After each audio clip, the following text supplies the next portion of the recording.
Kia ora and welcome to another online tutorial. Today we're going to be talking about living versus non-living.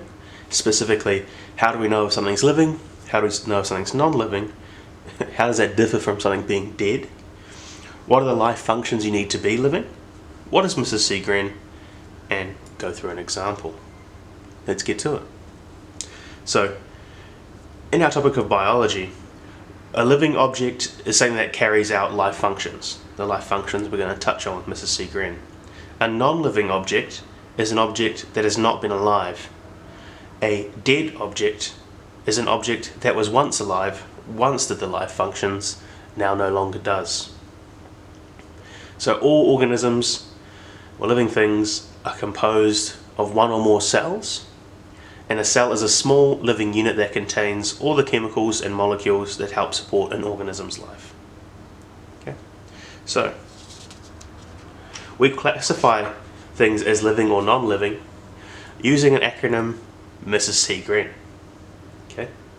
What even is an acronym? So an acronym is just when we have a word such as Mrs. C. GREN, or a couple of words, where each letter represents a different word. Now, what do they represent, you might ask? Well, I can tell you. Mrs. C. GREN, okay, refers to movement, respiration, sensitivity, cells, growth, reproduction, excretion, and nutrition, these being our life processes. Now, I'll just talk to them for a moment and tell you what they actually mean. Movement is something moving through space. Respiration is obtaining or getting energy through reactions in cells. Sensitivity is responding to the outside world or environment. Okay? Cells, our smallest unit of life, making up bodies of bigger organisms having multiple cells. Growth, increasing in size. Reproduction, creating more living things. Excretion, to dispose of waste chemicals and products. And nutrition, extract useful chemicals from the environment.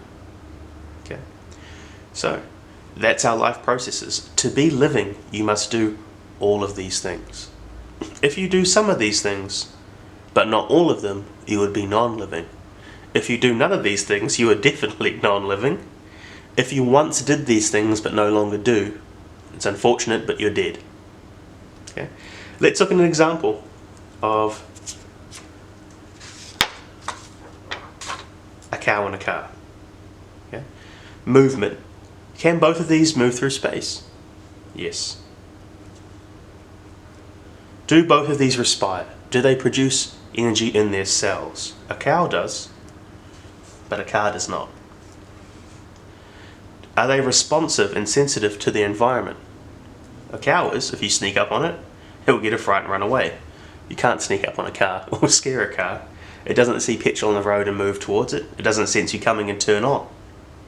Yeah, maybe only if you get a really flash car with one of those keyless starts. Is a cow made of cells? Yes, it is. Is a car made of cells? No, it's not. Do cows grow? Are they born small and grow larger in time? Yes. When you buy a car, does it start off small and get bigger to fit your whole family over time? No. Do cows reproduce? Yes. Do cars reproduce? It'd be nice if they did, but they don't. Okay. Do cows excrete? They most definitely do. Do cars excrete? Yeah, they produce waste products and exhaust. Do cows require nutrition? Yes. Do cars require nutrition? Well, we can kind of argue that they do. They require petrol, okay, or diesel. So we can see here that a cow does all the life processes, therefore it's living, whereas a car only does a few. Okay, so it's non-living. So tick for the cow, a cross for the car. Okay, so in summary, what have we talked about? We've talked about living versus non-living, what it means to be living, what it means to be non-living, what it means to be dead, and how we classify these. Okay? We talked about the life functions, what they are, what they mean, and how we use the acronym Miss C. GREN to classify an object is living or dead, or living or non-living, sorry. And we went through the example of a cow versus car. Hopefully this has been helpful. Have a lovely day.